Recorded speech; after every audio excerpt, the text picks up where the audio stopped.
కథాభారతి శ్రోతలకు స్వాగతం. ఈనాటి కథ 13 జూన్ 2021లో నమస్తే తెలంగాణలో ప్రచురింపబడ్డ హనీఫ్ గారి ఈద్ కా చాంద్. ఈ కథను ఎంపిక చేసుకోవటానికి ఒక చిన్న కారణం ఉంది. మా బాల్యమంతా ఒక చిన్న పల్లెటూరులో గడిచింది. 10 కుటుంబాలకు ఏనాడు మించని మా ఊరు కుల మత సామరస్య జీవన విధానాలకు ఒక మచ్చు తునక. మా ఇంటి కుడివైపున ఒక మహమ్మదీయ కుటుంబం, పర్చూరు నాగూర్ సాహెబ్ భూవమ్మ గారిది. దానికి అటువైపున మా వ్యవసాయ పనుల్లో తోడ్పడే పాలేళ్ల కుటుంబాలు. ఎడమ వైపున ఒక బ్రాహ్మణ కుటుంబం, తెంపల్లి కుటుంబరావు గారు, సుందరమ్మ గారిది. ఒకప్పుడు ఊరి మొదట్లో కృష్ణంరాజు గారి కుటుంబం.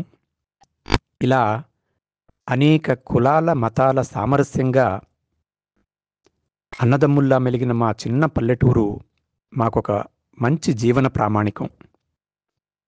అదృష్టవశాత్తు బాల్యంలోనే ఈ కులమతాతీత జీవనం మా పెద్దలు మాకు నేర్పారు కాబట్టి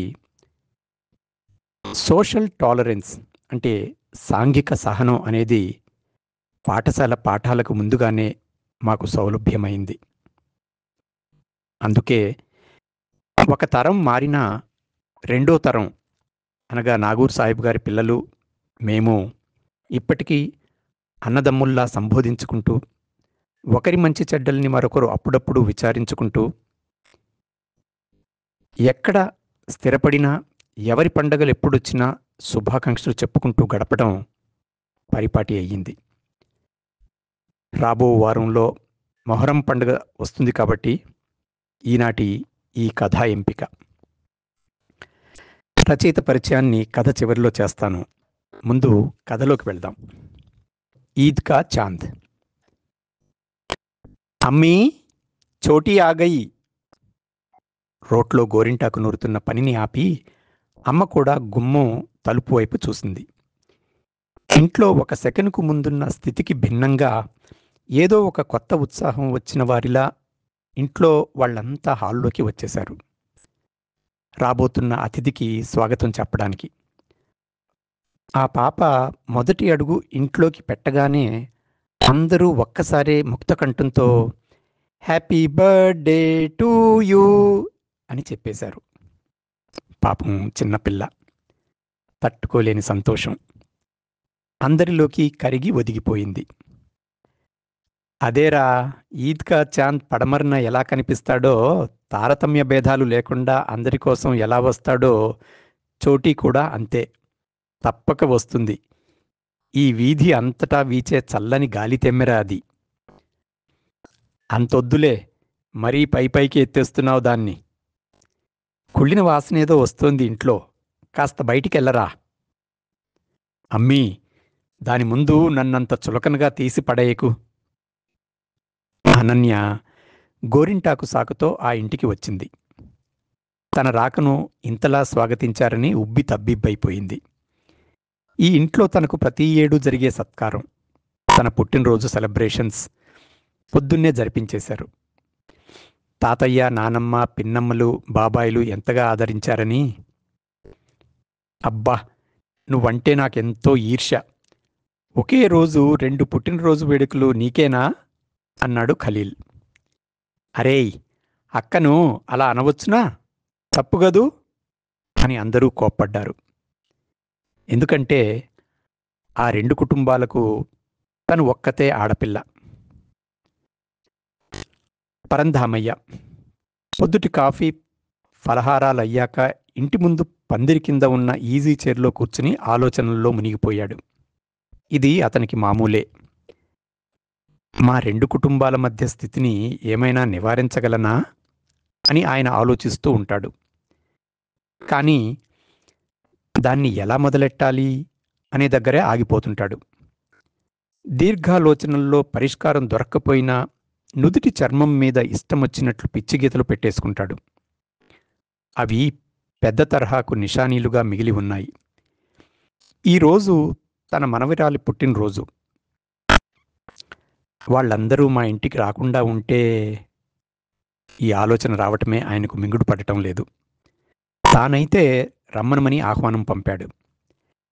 తాతయ్యా అని గట్టిగా అరుస్తూ పరంధామయ్య ఆలోచనలు డిస్టర్బ్ చేస్తూ బయట నుంచి వస్తున్న మనవరాలు తన చేతులకు పెట్టించుకున్న గోరింటాకు డిజైన్ను తన ముందు ప్రదర్శనకు పెట్టింది.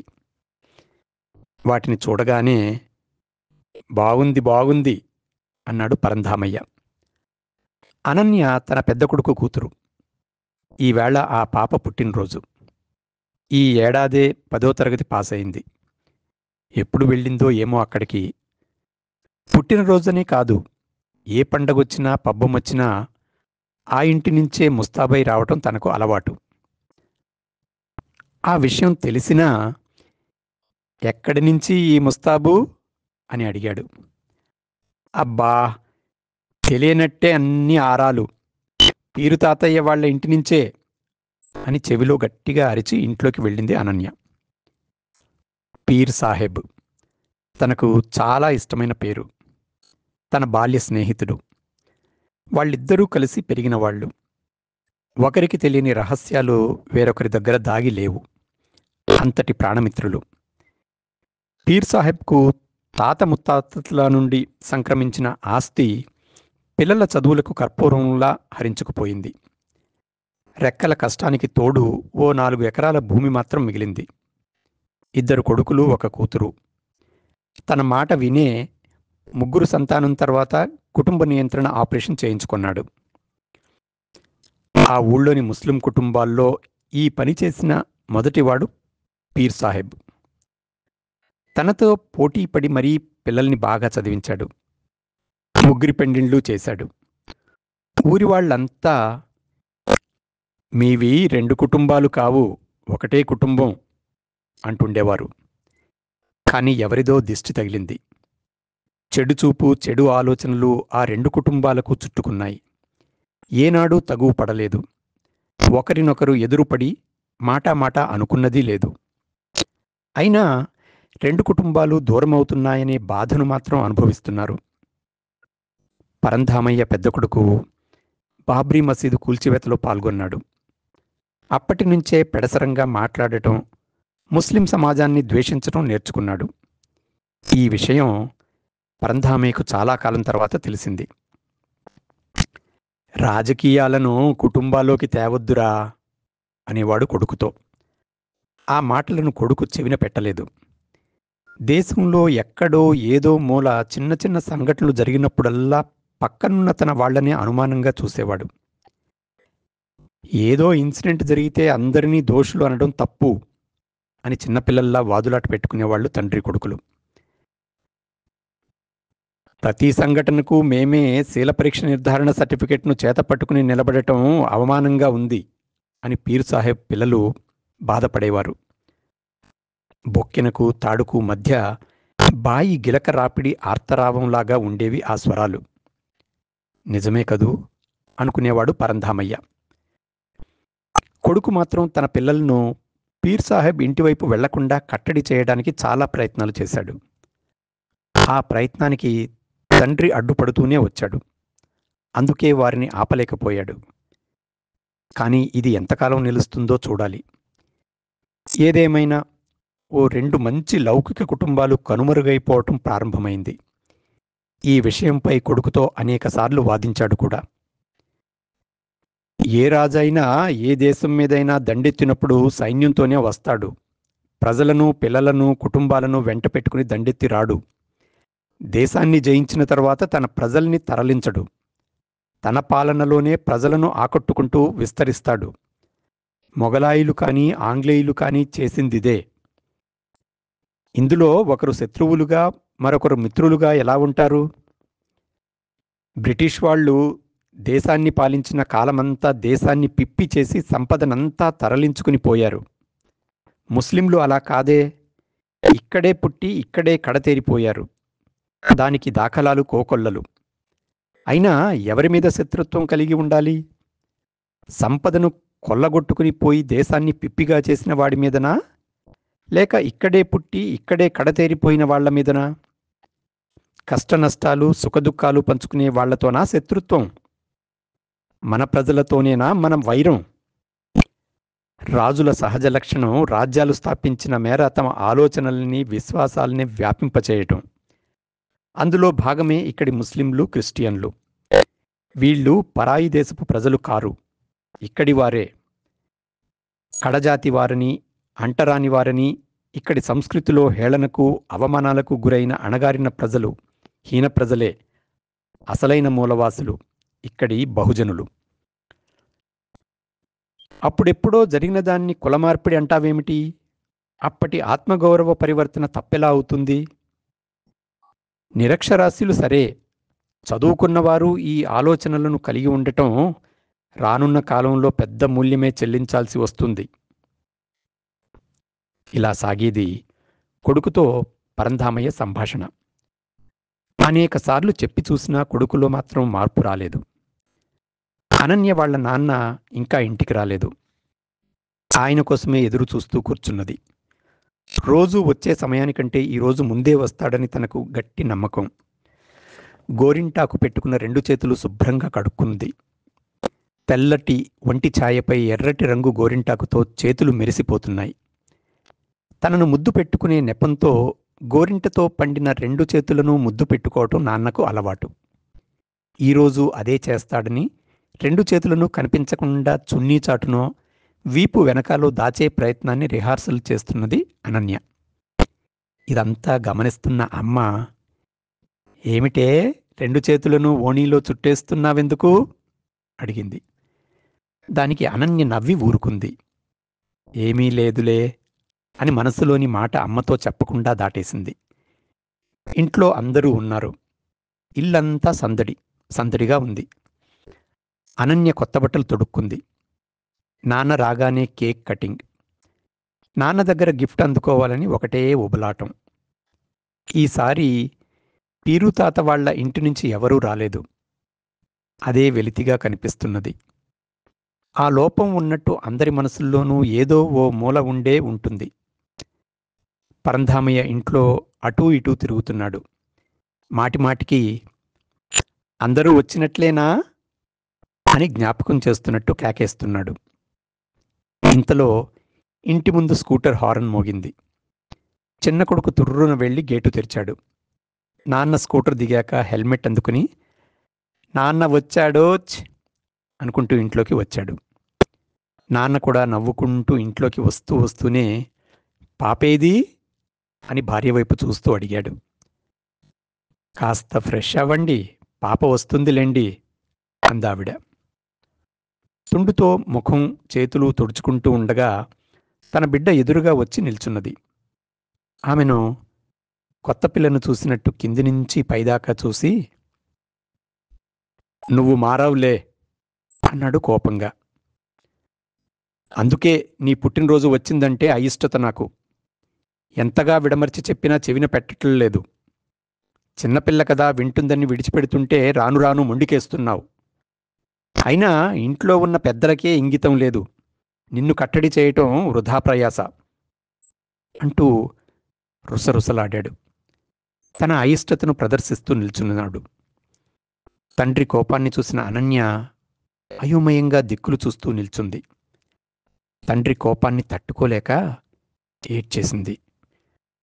అప్పుడే మనవడు ఖలీల్ను వెంటబెట్టుకుని పీరు సాహెబ్ భార్య ఇంట్లోకి వచ్చింది. ఆమె వెనకే 2 కోడళ్ళు వచ్చారు. అది చూసిన ఇంట్లోని వాళ్ళందరూ నవ్వుముఖాలతో ఎదురెళ్లారు. అత్తయ్యా, రండి రండి అని సాదరంగా ఆహ్వానించింది అనన్య వాళ్ల అమ్మ. అనన్య వాళ్ల నానమ్మ దాదీను, పీరు సాహెబ్ భార్యను గాఢంగా పెనవేసుకుంది. అలాయ్ బలాయ్ తీసుకుంటూ కొన్ని నిమిషాలు అలానే కౌగిలింతల్లో ఉండిపోయారు 2 మిత్రులు. వాళ్ల దేహాలు ఏం మాట్లాడుకున్నాయో వాళ్లకే తెలియాలి. తమ జీవితాల్లోని సంతోషాలు, దుఃఖాలు పెనవేసుకుంటున్నట్లు ఉన్నదా దృశ్యం. అది చూసిన కొడుకు వేరే గదిలోకి వెళ్ళిపోయాడు. మిత్రులిద్దరూ కబుర్లలో లీనమయ్యారు. ఆ మాటకొస్తే ఇంట్లో వాళ్లంతా కబుర్లలోనే మునిగిపోయారు. దీంతో ఇంటి వాతావరణమంతా ఒక్కసారిగా సందడిగా మారిపోయింది. ఇంటికి వచ్చిన పీర్ సాహెబ్ ఇంటిల్లిపాదిని చూసి సంతోషపడిపోయారు పరంధామయ్య. ఏమమ్మా, మీ ఆయనలు లేరా ఇంట్లో అంటూ పీర్ సాహెబ్ కోడళ్లను పలకరించాడు. వాళ్ళు ఏదో అన్నారు. కానీ పరంధామయ్య వినిపించుకునే స్థితిలో లేడు. ఏవో పనులు కల్పించుకుని ఇంట్లో అటూ ఇటూ తిరుగుతున్నాడు. అవును, మీ ఆయనకు బాగోలేదని విన్నా.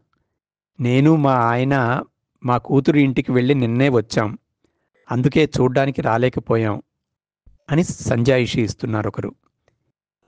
ఇప్పుడెట్లున్నారు? ఏముంది, వయసు పెరిగే కొద్దీ రోగాలు చుట్టుముడుతున్నాయి. బీపీ, షుగర్ కూడా ఉన్నాయి. ఈ మధ్య కంట్రోల్ కావట్లేదు. దవాఖానల చుట్టూ తిరగడానికే సరిపోతున్నది. పలకరించడానికి రావాలే. మీ బావ నేను కలిసి వస్తాం. రజియాకు బిడ్డ పుట్టిందట గదా, మనవరాలు మంచిగున్నదా? పురిటింట్లో బాగా పనులుంటాయి. బాగా బిజీగా ఉండి ఉంటావు. బారసాల ఎప్పుడొచ్చింది? కాస్త ముందుగాల చెప్పు. ఇలా ఒక్కొక్కరి నోటి వెంట ఒక్కో ప్రశ్న ఎప్పటినుంచి మిగిలిపోయి పోగుబడి ఉన్నాయో ఒక్కొక్కటి నెమరు వేసుకుంటున్నారు. వాళ్ళు రావడంతో ఇంట్లో వాతావరణం కాస్త నెమ్మదించింది. పుట్టినరోజు వేడుక కోసం ముందుగానే ఇల్లంతా అలంకరించారు. చుట్టుపక్కల వాళ్ళు ఒక్కొక్కరుగా రాసాగారు. అనన్య ముఖం కడుక్కొని మరోసారి ముస్తాబై వచ్చింది. క్రమక్రమంగా ఇంటి వాతావరణం అంతా అనన్య పుట్టినరోజు వేడుకలోకి మారింది. ఆహుతులతో పాటు ఇద్దరు నానమ్మల చప్పట్ల మధ్య కేక్ కట్ చేసింది అనన్య. తమ్మునితో పాటు ఖలీల్ను తోడుగా పక్కనే నిలబెట్టుకుంది.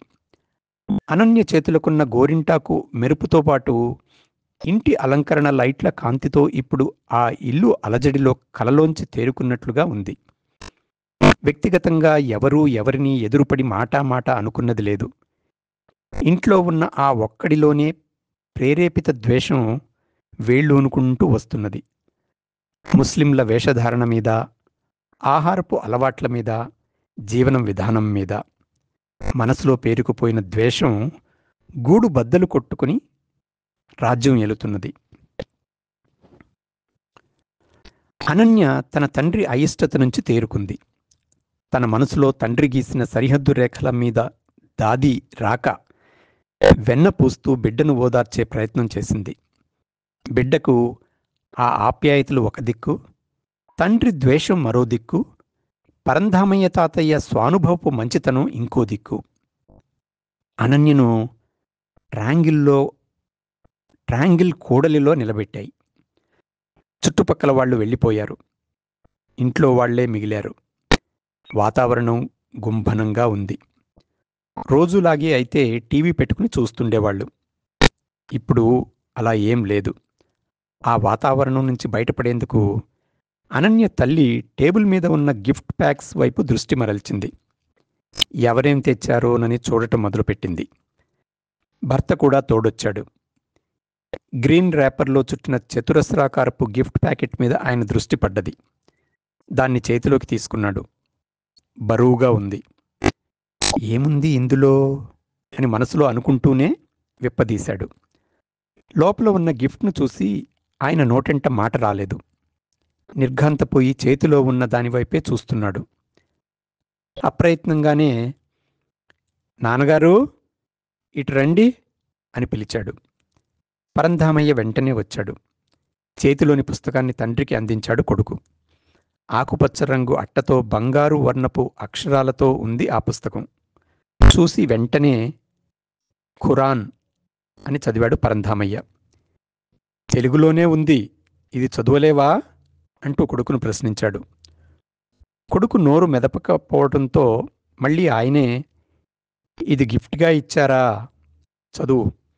తప్పేముంది, వాళ్లను ఎప్పుడూ ఆడిపోసుకుంటుంటావు కదా, చదువు ఈ పుస్తకాన్ని. ఇది వాళ్ల జీవన విధానం. మనకు భగవద్గీత ఎలానో వాళ్లకు ఖురాన్ అంతే. మంచి పని చేశారు. తెలుగులోనే ఉంది, చదివి అర్థం చేసుకో. లొసుగులు ఏమైనా దొరికితే అవి ఉదాహరణగా చూపి మరీ తిట్టొచ్చు. అలా కూడా ఉపకరిస్తుంది. దేనిపైనా గుడ్డిగా ద్వేషం పెంచుకోవద్దు. అరబ్బీ నుంచి తెలుగులోకి అనువాదం చేయించి మరీ అచ్చు వేయించారు. ఏ పుస్తకమైనా అది చేయాల్సిన పని తప్పక చేస్తుంది. చదువు, తప్పేం కాదు. అంటూ ఆ పుస్తకాన్ని కొడుకు చేతుల్లో పెట్టి వరండాలోకి వెళ్ళిపోయాడు పరంధామయ్య. సాయంత్రం అప్పుడప్పుడే చీకటి పడుతున్నది. పడమర దిక్కున చీకటి జాడ ఇంకా కనిపించడం లేదు. ఎర్రటి సూర్యుడు నడిచి వెళ్ళిన బాటలాంటి అడుగుల ఛాయ మాత్రం ఇంకా కనిపిస్తూనే ఉంది. పీర్ సాహెబ్ పిల్లలు పరంధామయ్య ఇంటి ముందు నిల్చుని ఉన్నారు. ఇద్దరూ కూడబలుక్కున్నట్లే ఒక్కసారిగా అన్నా అని పిలిచారు. ఆ పిలుపు విన్న పరంధామయ్య కొడుకు ఇంట్లోంచి బయటికి వచ్చాడు. అన్నా, ఈవేళ ఈద్ కా చాంద్, నీతో కలిసి చూద్దామని వచ్చాం. కాసేపు ముగ్గురి మధ్య మాటల్లేవు. ఇద్దరినీ సందిట్లోకి తీసుకున్నాడు పరంధామయ్య కొడుకు. అదండి ఈనాటి కథ. మత సామరస్యానికి ఇదొక మంచి కథగా తోచి రచయితను సంప్రదించి మీ కథను ఆడియోగా చేయననుమతిస్తారా అని అడిగినప్పుడు సంతోషంగా అనుమతిస్తూ కథాభారతి శ్రోతలకు వారి శుభాభినందనలు తెలియజేశారు హనీఫ్ గారు. ఇక హనీఫ్ గారి పరిచయం క్లుప్తంగా.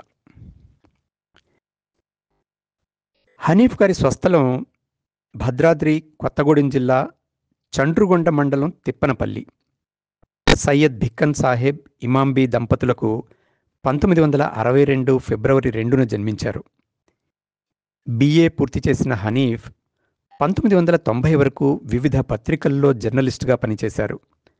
ఆ తర్వాత సింగరేణి కాలరీస్లో 26 ఏళ్ల పాటు ఈపీ ఆపరేటర్గా నిధులు నిర్వహించారు. కార్మిక సంఘాల్లోనూ క్రియాశీలక పాత్ర పోషించారు. 2016లో స్వచ్ఛంద ఉద్యోగ విరమణ చేశారు. ప్రస్తుతం హైదరాబాద్లోని పుప్పాలగూడలో నివాసం ఉంటున్నారు. 1980 నుంచి కవిత్వం, 2000 నుంచి కథలు రాయడం ప్రారంభించారు. ఇప్పటి వరకు 25కు పైగా కథలు రాశారు. 1995లో ఇక ఊరు నిద్రపోదు, 2002లో ముఖౌటా, 2021లో నాది దుఃఖం వీడని దేశం అనే పేర్లతో కవితా సంపుటాలు, 2009లో పడమటి నీడ, 2022లో ఇప్పుడే వస్తా అనే పేర్లతో కథల పుస్తకాలను వెలువరించారు. పలువురి కవితలను దూదిపూల దుఃఖం పేరుతో తన సంపాదకత్వంలో పుస్తకంగా తీసుకొచ్చారు. ఇక హనీఫ్ గారికి వచ్చిన కొన్ని పురస్కారాలను జ్ఞప్తికి చేసుకుంటే 1988లో ఉత్తమ కవిత్వానికి గాను రంజని కుంద్రుతి గారి పురస్కారం,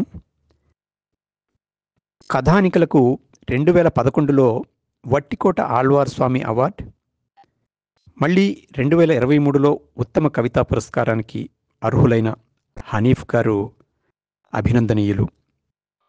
కథాభారతి శ్రోతల తరపున ఇంతటి మంచి కథను రచించిన హనీఫ్ గారికి ప్రత్యేక అభివందనలు తెలియచేసుకుంటూ వారికి కృతజ్ఞతలు మరియు మంచి ఆరోగ్యాలను ఇచ్చి చల్లగా చూడాలని కోరుకుంటూ ఈనాటి కథాభారతిని ఇంతటితో ముగిస్తున్నాను. మళ్ళీ వచ్చే కథతో కలుద్దాం. సర్వే జనా సుఖినో భవంతు.